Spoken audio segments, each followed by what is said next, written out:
Hello again. Today we continue on our joyful little adventure through the Qur'an. Now, the last two have kind of solidified and reinforced the things I already believe. First, what would that be? The first 8 surahs were fairly bog standard. There were some notes here and there, but suddenly it inverted. Suddenly it went from being most of the surahs are nice and acceptable and decent, with a few minor exceptions, a few verses, a few lines that seemed outrageous. But the last two were primarily outrageous, with only a few verses that seemed to dignify the whole process.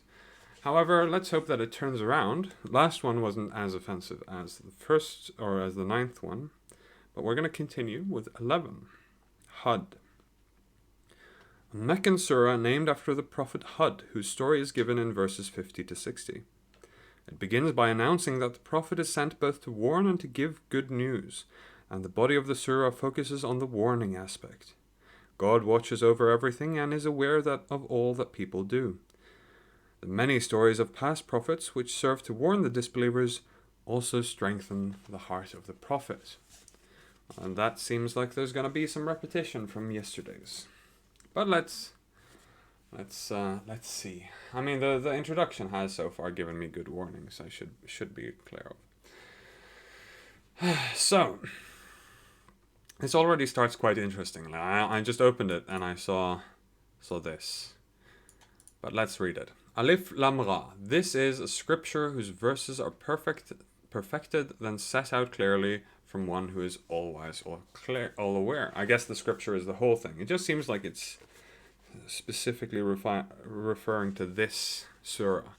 And it seems in context that this surah should be taken a little bit more seriously than all of the other ones, which is a good sign. But, well, at least it is before I've read it. But it also kind of indicates that perhaps a little bit more openness to mistakes or misinterpretations in the other ones. But perhaps it does the opposite. Perhaps this is where the proof is finally given.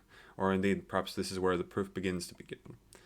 And the rest of like probably 60% of the Quran is continuations of these proofs. Say, Prophet, worship no one but God. I am sent to you from him and to warn and to give good news.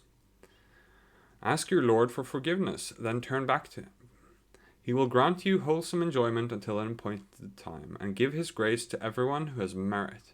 But if you turn away, I fear you will have torment on a terrible day.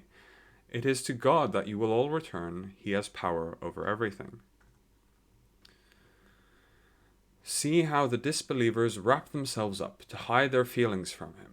But even when they cover themselves with their clothes, he knows what they conceal and what they reveal. He knows well the innermost secrets of the heart. I think I'm fairly exempt from this line because I'm very, very, very open about my feelings about him. There is not a creature that moves on earth whose provision is not his concern.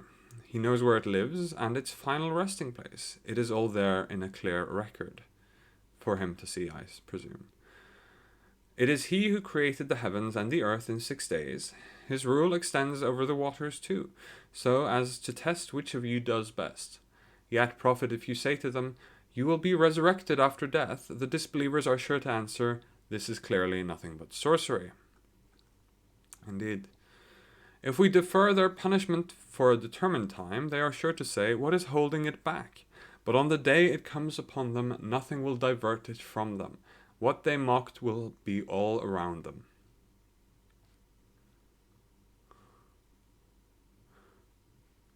Okay. They are sure to say what is... Yeah? Yeah, I mean, to be clear, there are other ways of proving the existence of God without... Like, other ways for him to reveal himself without also necessarily punishing us for not worshipping him enough. How desperate and ungrateful man becomes when we let him taste our mercy and then withhold it.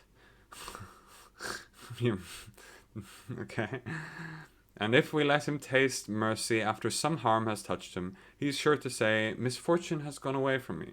He becomes exultant and boastful. Not so those who are steadfast and do good deeds. They will have forgiveness and a great reward. They will not say, misfortune has gone away from me. They'll say, God has come to me.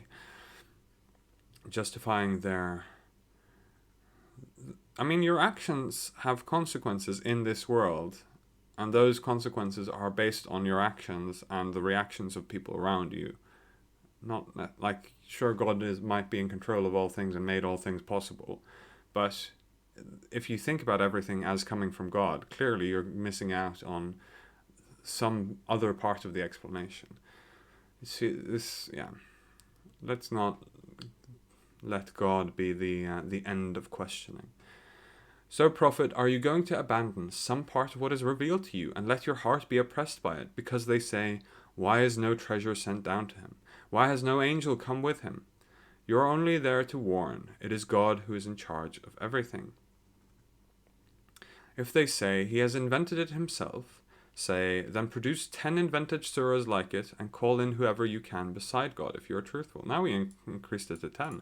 It's funny, because I wrote the surah last night. I couldn't sleep. God revealed himself to me, and gave me the one surah that would be required for me actually to believe in God. I should perhaps tell you, the title of that surah I wrote is called An Apology. And then you might know what I need from God to believe in him, or indeed to worship him.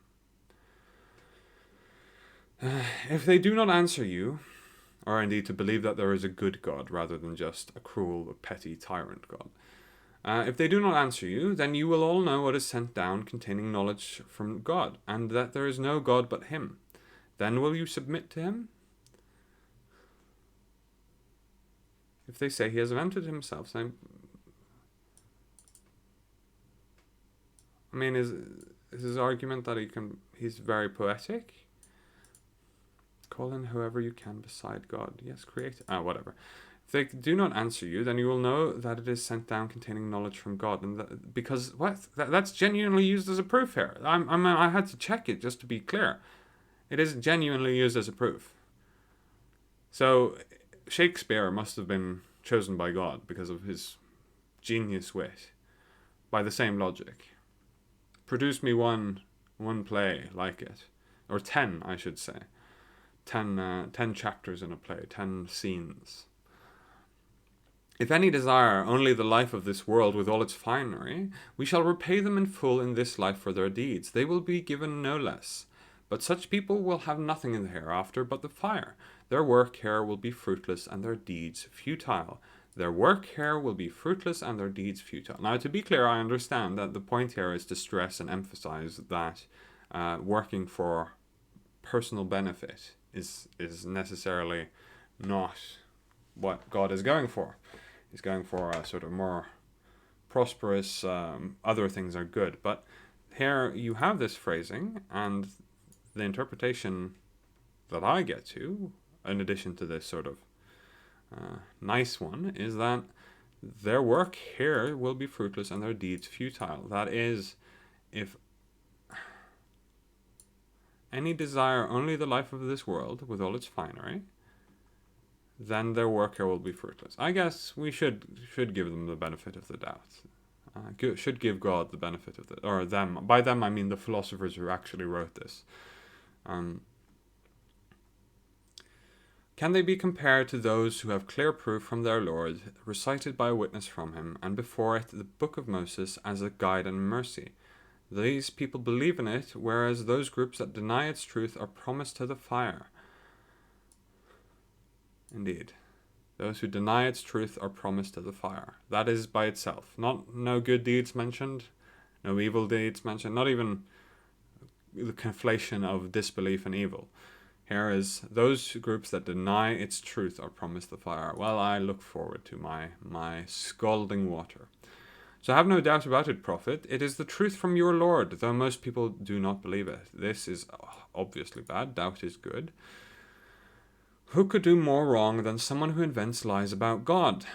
Such people will be brought before their Lord, and the witnesses will say, these are the ones that lied about their Lord.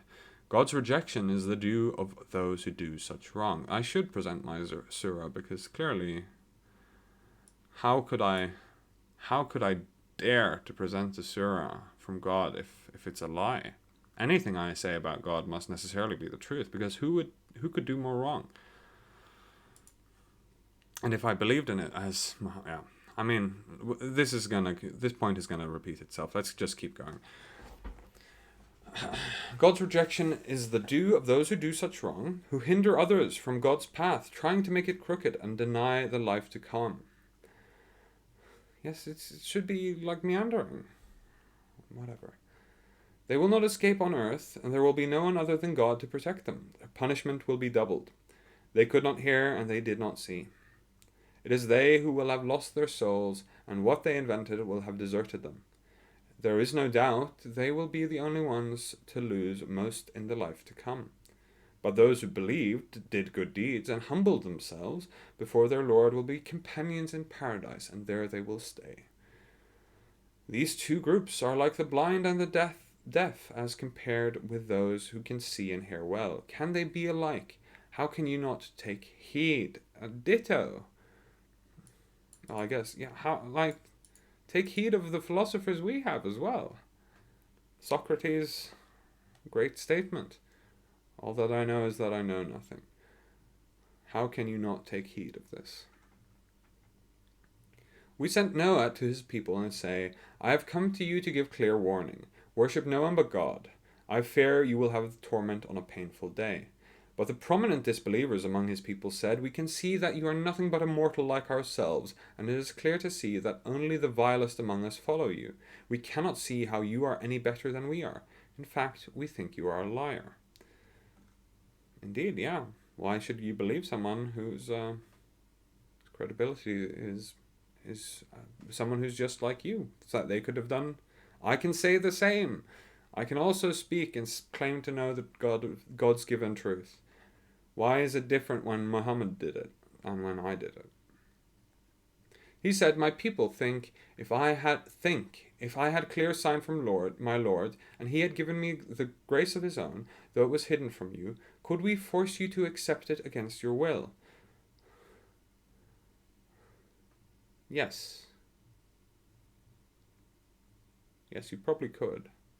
I mean, it probably wouldn't. It kind of depends. It might sound like it might be a logical tautology in the sense that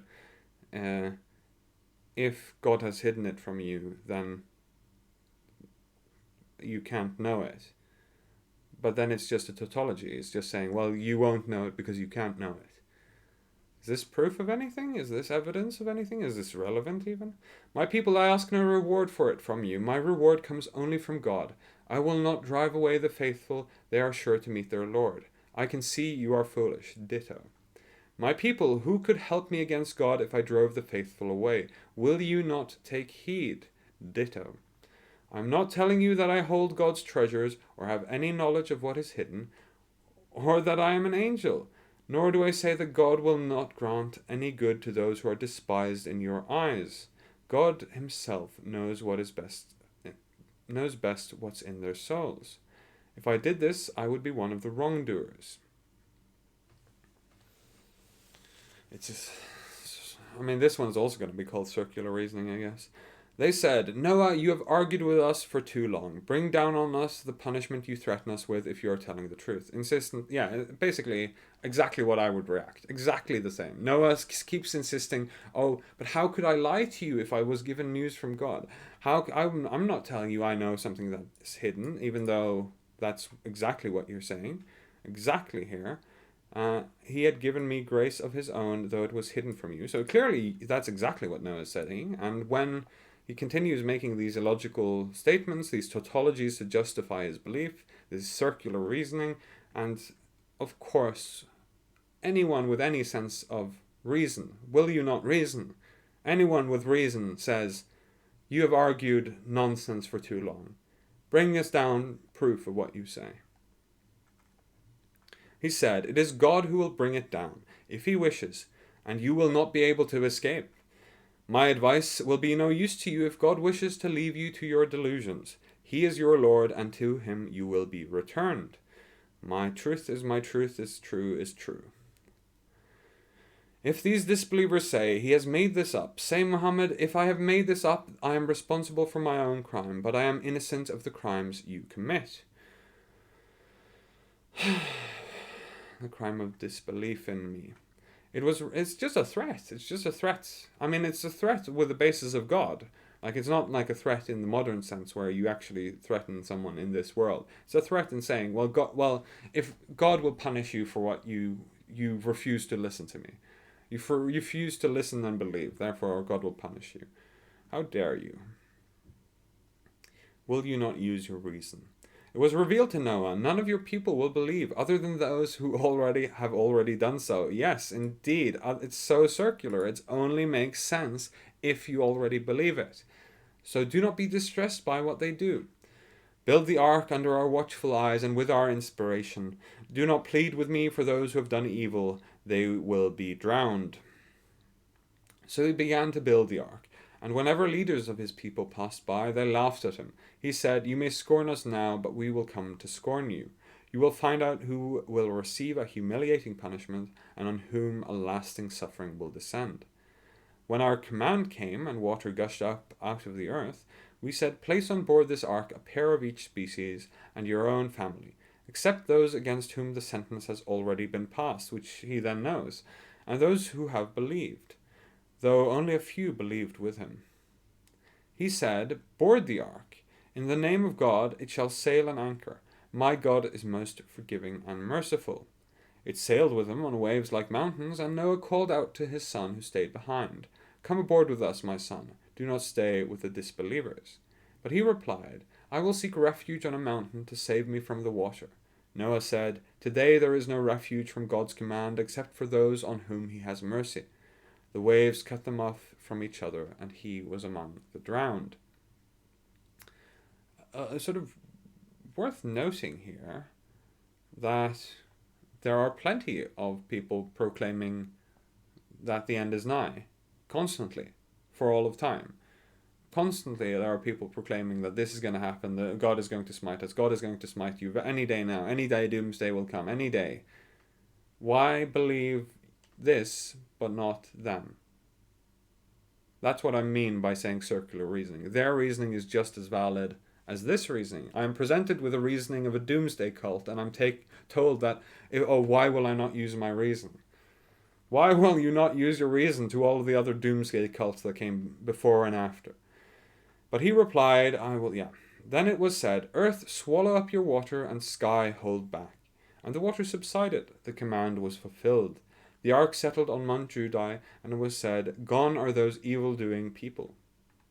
Noah called out to his Lord, saying, my Lord, my son was one of my family, though your promise is true, and you are the most just of all judges. Oh, that's a statement. That's justice, you say? Disbelief deserves punishment? Rejection of circular reasoning? Rejection of the doomsday cults deserve punishment? God said, Noah, he was not one of your family. What he did was not right. Do not ask me for things you know nothing about. I am warning you not to be foolish. He said, my Lord, given the context of warning, this is the statement of warning earlier has been that the prophet is here to warn you, like God, I make no proof. I'm just here to warn you. It doesn't matter if you believe me. The point is, I'm here. I've been told to God to warn you to stop your evil disbelief, evil rejection of what I say. He said, my Lord, take refuge with you from asking for things I know nothing about. My Lord, I take refuge with you from asking for things I know nothing about. If you do not forgive me and have mercy on me, I shall be one of the losers. Doubt, as even here described, here not as doubt, but shown what it means. Show, not tell. And God is given, and Noah is asked to beg for forgiveness. Noah is made to beg for forgiveness, for indeed daring to question God for even a moment. What a petty, petulant child God is. And it was said, Noah, descend in peace from us, with blessings on you and on some of the communities that will spring from those who are with you. There will be others we will allow to enjoy life for a time, but then a painful punishment from us will afflict them. These accounts are part of what was beyond your knowledge. We revealed them to you. Neither you nor your people knew them before now, so be patient. The future belongs to those who are aware of God. To the Ad we sent their brother Hud. He said, My people worship God. You have no God other than him. You are only making up lies. I ask no reward from you, my people. My reward comes only from him who created me. Why do you not use your reason? Yes, indeed. Okay, let's really fix. Okay, every time he says, "Why do you not use your reason?" we should spend some moments to actually fixate on the logic of the argument here. To the Ad we send their brother Hud. That's what happened.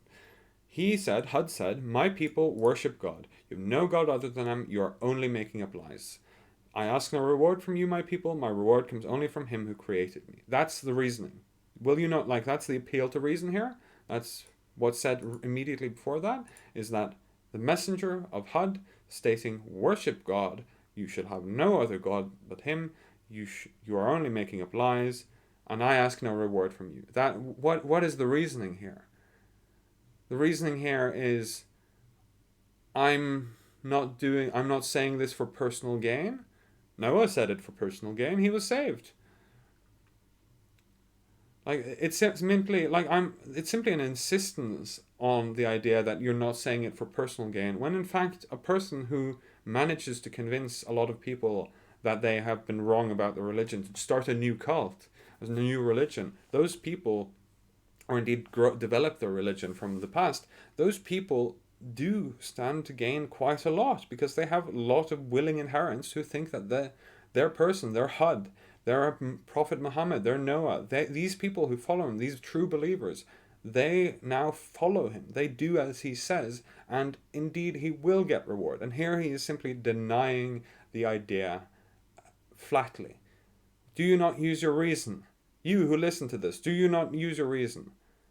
Do you not see what a liar Hud was? My people, ask forgiveness from your Lord and return to him. He will send down for your rain in abundance from the sky and give you extra strength. Do not turn away and be lost in your sins. They replied, Had you have not brought us any clear evidence, we will not forsake our gods on the strength of your word alone, nor will we believe in you. See, they're using their reason. All we can say is that one of our gods may have inflicted some harm on you. He said, I call God to witness, and you too are my witnesses, that I disown those you set up as partners with God. Yes, Hud did not believe in these other gods. That's his words alone. So plot against me, all of you, and give me no respite. I put my trust in God, my Lord and your Lord. There is no moving creature which he does not control. My Lord's way is straight. But if you turn away, then I have conveyed the message with which I was sent to you, and my Lord, and will bring along another people in your place. You cannot do him any harm. It is my Lord who protects everything. Again, just his word. Critics pointed out that it was his word alone, Hud's word alone, and what does he say? He says, I put my trust in the God you actually believe in. The presupposition was, there is no moving creature which he does not control. The appeal to might of God. My Lord's way is straight, a restatement of his belief. But if you turn away, I will have conveyed the message I have sent to you, and my Lord will bring another people in his place. Cannot do anything. Yeah. And simply stating that, simply by stating the words, that is what God meant as proof. It seems to me, the more I read it, it seems to me that if there is indeed a good God, he sent these messengers to test us, but the other way around. The other way around in the interpretation. It seems to me that God wanted to test if we were so gullible to simply believe people on their word. If we indeed had the capacity to think, or if this was just a delusion. It seems to me that God is testing to see if we are children, or if we are grown up enough to think by ourselves, or indeed if we can delude ourselves into thinking or into believing without thought. Do you not use your reason?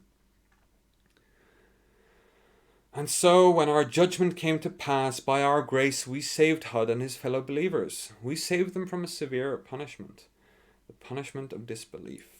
These were the odd. They rejected their Lord's signs, disobeyed his messengers, and followed the command of every obstinate tyrant, except the obstinate tyrant of Hud and his God. They were rejected in this life, and so they shall be on the day of judgment. Yes, the odd denied their Lord, so away with the odd, the people of Hud. And this restates the thing I've been complaining about the whole time, that denial is itself to be punished. Go to the Thamud. We sent their brother Salih. He said, my people worship God. You have no God other than him. It was he who brought you into being from the earth and made you inhabit it. So ask for forgiveness from him and turn back to him. My Lord is near and ready to answer. They said, Salih, we used to have such great hope in you. Will you forbid us to worship what our fathers worshipped? We are in grave doubt about what you are asking us to do. Yeah, good, as they should be. Those are thinkers. These are people who think instead of just listening and believing. He said, my people just think. If I did have clear proof from my Lord, and if he had given me mercy of his own, who could protect me from God if I disobeyed him? You would only make my loss greater. Just think. If I did have clear proof from my Lord, that's premise 1, and premise 2, if he had given me mercy on his own, then conclusion, who could protect me from God if I disobeyed him? So the logic here is, well, if we assume it's true that he had been given clear proof from God, then it would be very bad for him to say that he had, or this, what? To do something that God hadn't. So basically he's saying, well, I can only say this because I have been given clear proof, and so I have to share this because I can't disobey God, the clear proof I have given. I should, based on this, I should 100% post the surah I have written. My people, this camel belongs to God, a sign for you. So leave it to pasture on God's earth and do not harm it, or you will soon be punished. But they hamstrung it. So he said, enjoy life for another 3 days. This warning will not prove false. And so, when our command was fulfilled, by our mercy we saved Salih and his fellow believers from the disgrace of that day. Prophet, it is your Lord who is the strong, the mighty one. The disgrace of that day. Okay, the blast struck the evildoers, and they lay dead in their homes, as though they had never lived and flourished there. Yes, the Thamud denied their Lord, and so away with the Thamud, as though they had never lived and flourished there. So very important that they wiped away all of the proof of this deceitful lie. To Abraham our messengers brought good news. They said peace. He answered peace, and without delay he brought in a roasted calf.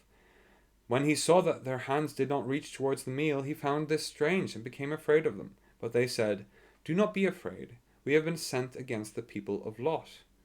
His wife was standing nearby and laughed. We gave her good news of Isaac and after him of Jacob. She said, alas for me, how am I to bear a child when I am an old woman and my husband here is an old man? That would be a strange thing.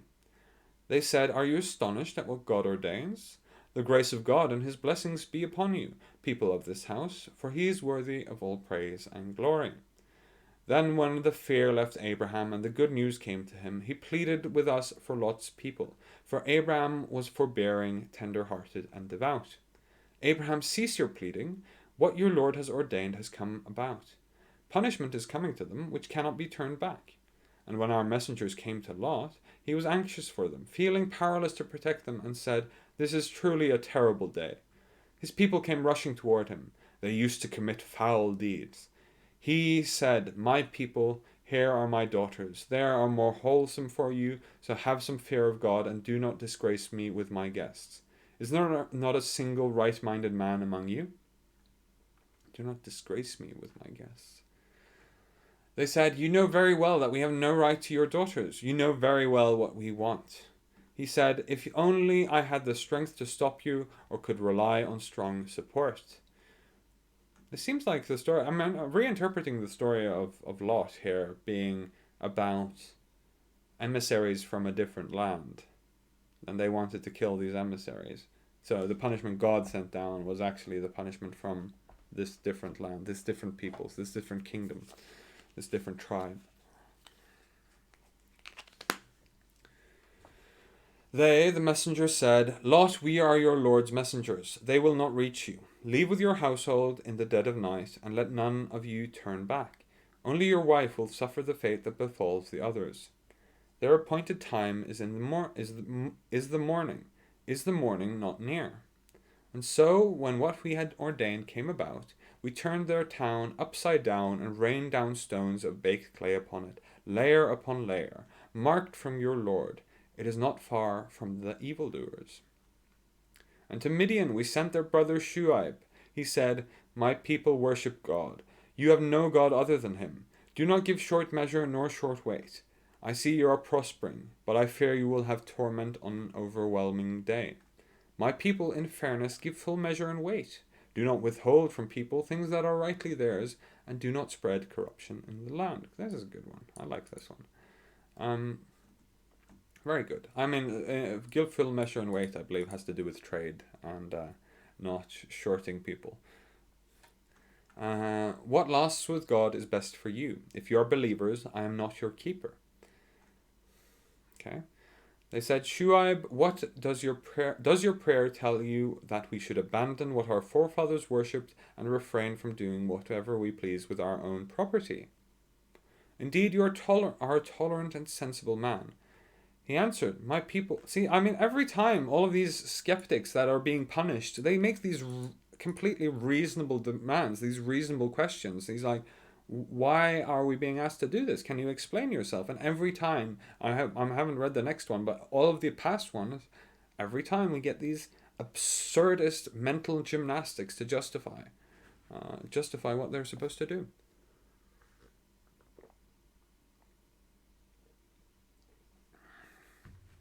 The proof is in faith.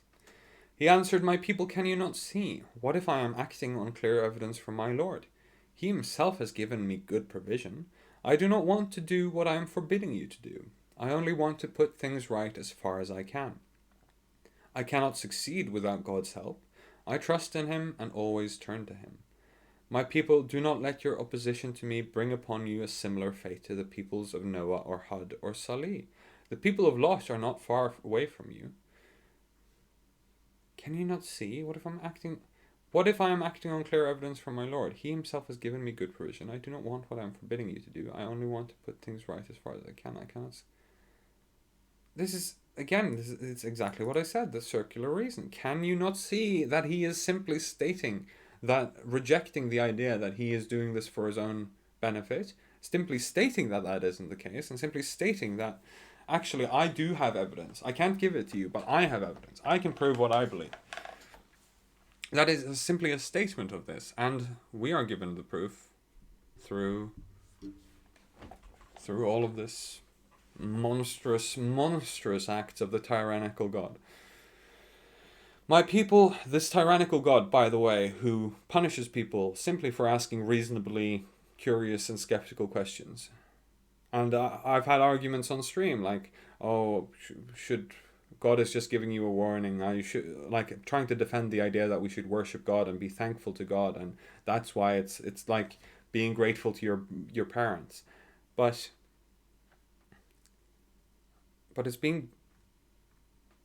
all of this time, the punishment. But here it is very clear. Every single time anyone does as I am now doing, doubting, asking questions, using my reason, trying to see, trying to hear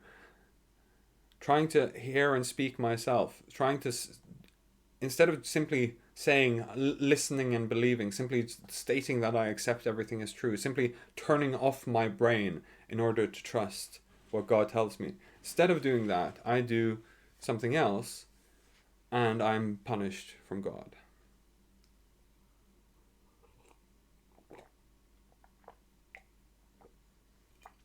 This is absolutely. Is this not a tyrannical God? Does this God really deserve our worship? This God who punishes people for not accepting things without evidence. Ask forgiveness from your Lord, and turn to him in repentance. My Lord is most merciful and loving, and most loving. So you always have time to change your mind. You can just trust me, just listen and believe, and everything will be fine.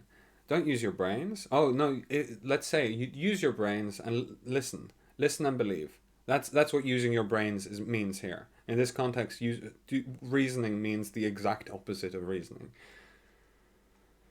And I'm told that there is no contradiction in this text when it doesn't even understand the word reason. They said, Shu'aib, we do not understand much of what you say, and we find you very weak in our midst. But for your family, we would have stoned you. For you have no great status among us. That's kind of harsh by them, to be fair. That's not a very reasonable, honestly. I mean, I guess it's reasonable that they didn't, but it's not very reasonable. I mean, yeah, if God punishes those who enact capital punishment, I'm more on board with that.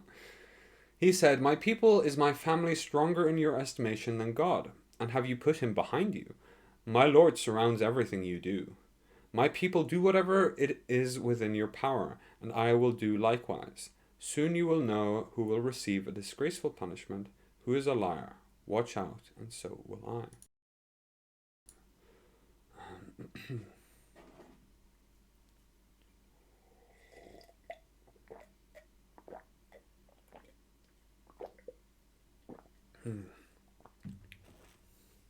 My tea had gone cold, so it was quite worthwhile to drink it. So let's take a moment here. Is my family stronger in your estimation than God? Yes, by definition. God has not shown himself to us, so God is a concept, an idea, something that has only power when you believe in it, as all gods only have power over you when you believe in them. But we believe in your family. We've seen your family. We've interacted with your family. We have empathy with your family. Humans are born with empathy and the ability to feel other humans' suffering. And that's why they did not stone him, so I interpret. Or at least that's what their words seem to indicate. Perhaps they had different reasons that only God knows. However, the idea being here that we should, because the concept of God is so powerful, the concept of God being almighty even, that we should then put this invisible sky daddy above the tangible things, above our own empathy, above our own ability, like as Noah was asked to do, not to empathize with his own son.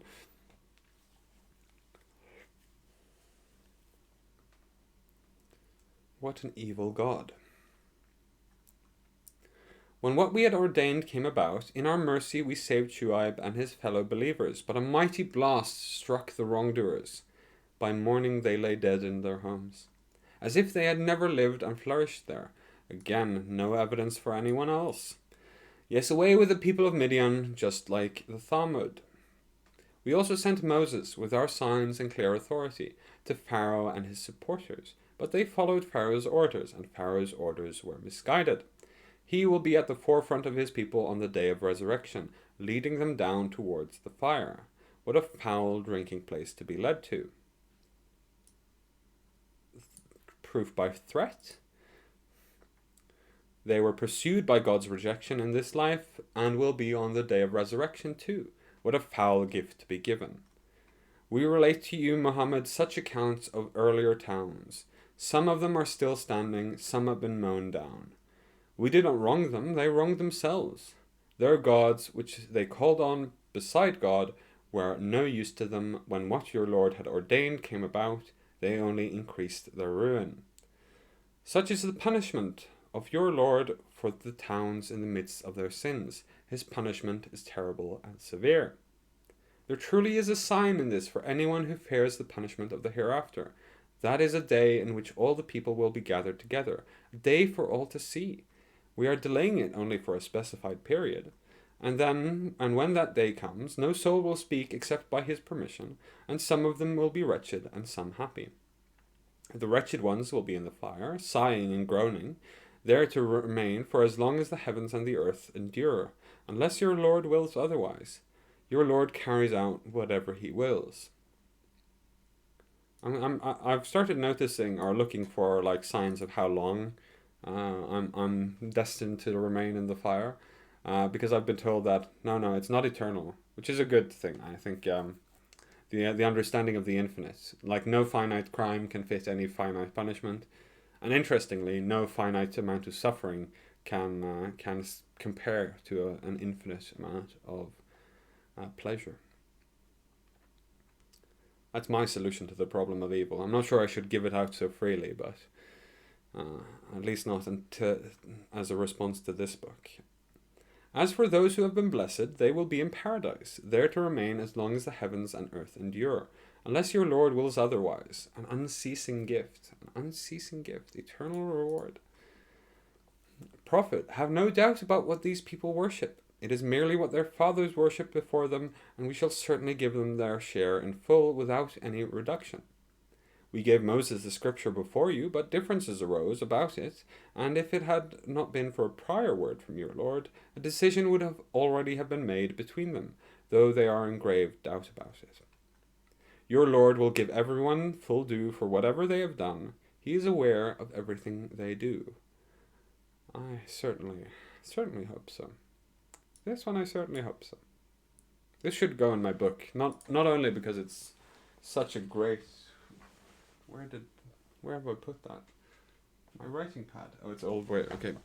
I'll get it later. Oh, it's easy to remember. 111. Oh.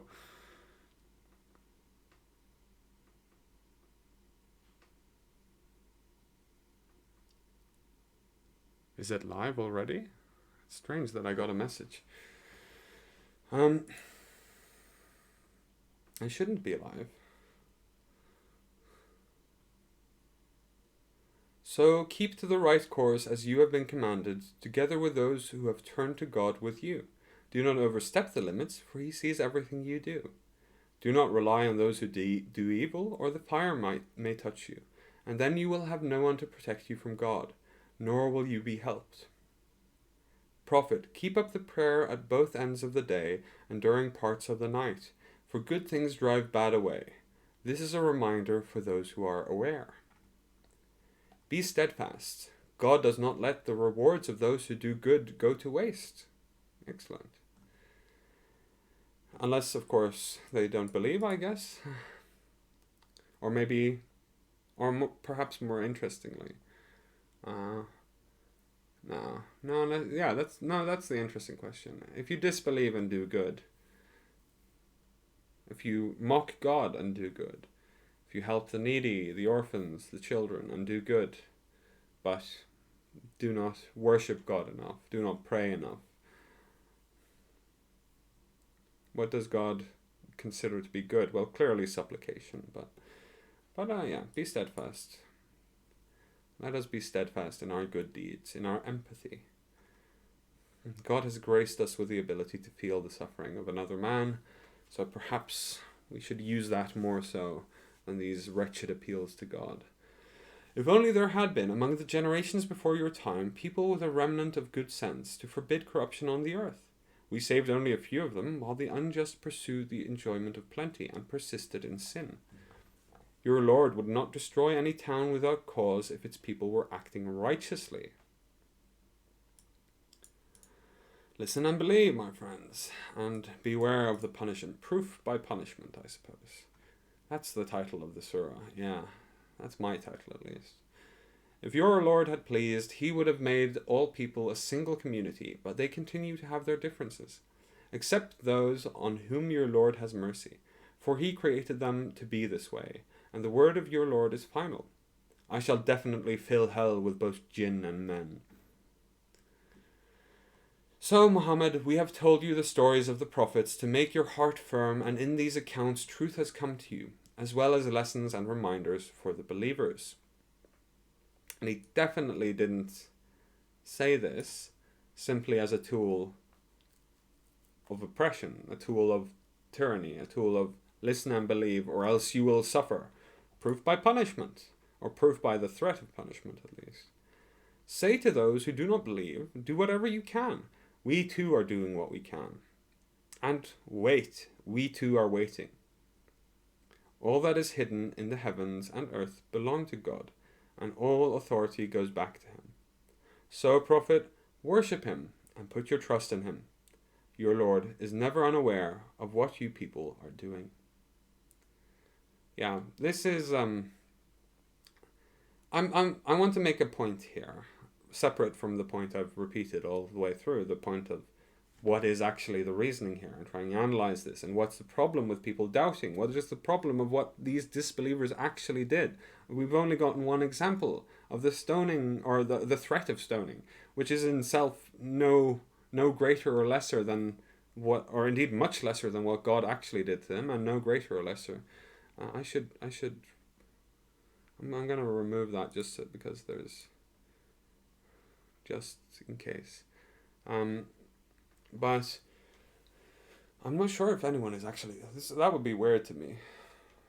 But anyway, I'm curious if somebody is just sitting in chat, just talking to me without me being there. That would be interesting. The reasoning here that has been presented is simply reject doubters because doubt itself is bad. Reject them because they were punished, and so you too will be if you doubt.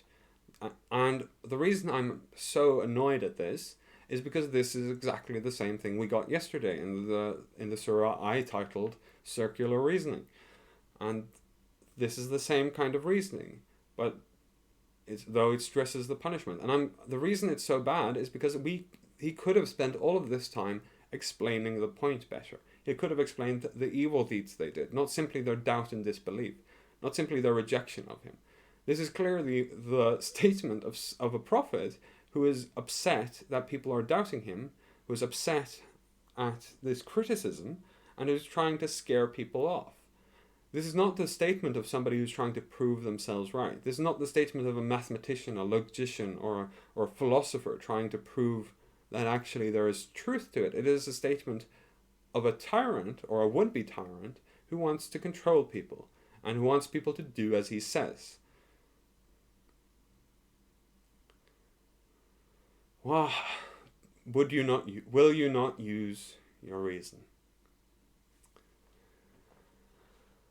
Well, gonna end it there, and we'll see who comes by to stream.